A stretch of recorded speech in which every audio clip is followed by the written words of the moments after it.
Le 3 juillet 2026, l'Angola et le Bénin ont lancé à Cotonou des consultations politiques officielles visant à renforcer leur coopération bilatérale dans les domaines économiques, commerciaux et migratoires.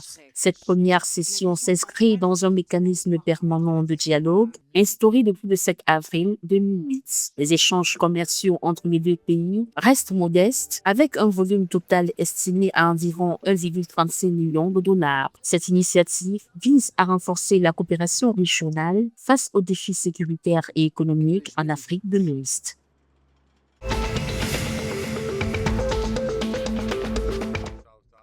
En vue de renforcer la résilience du Mozambique face aux inondations et aux catastrophes naturelles dans les bassins du Limpopo, de l'Nkomati et du Bouzi, le gouvernement a lancé un programme de travaux d'urgence. L'initiative, estimée à plus de 990 millions de métiquets, soit environ 15,4 millions de dollars, prévoit la réhabilitation des digues et des infrastructures hydrauliques afin de mieux contrôler les débordements des rivières. Le projet vise également à réduire les impacts des crues sur les populations, les cultures et les infrastructures. Selon les autorités, environ 430 000 personnes et 60 000 hectares agricoles devraient en bénéficier.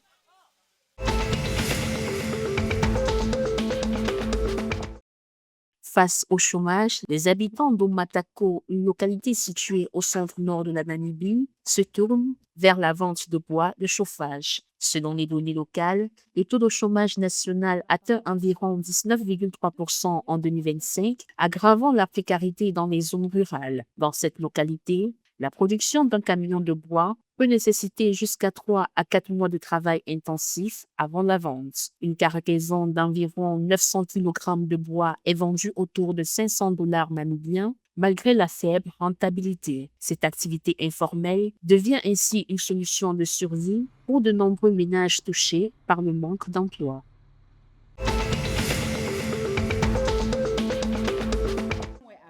L'Afrique du Sud a déployé plus de 3000 soldats à travers le pays afin de renforcer la sécurité et soutenir la police face aux manifestations anti-migrants. Cette mesure a été annoncée dans une lettre signée par le président Cyril Ramaphosa le 3 juillet 2026. Les manifestations ont lieu dans plusieurs villes le 30 juin, certaines ayant dégénéré en violence. Un mouvement anti-migrant prévoit désormais des rassemblements chaque jeudi pour exiger une politique plus stricte contre les étrangers sans papier.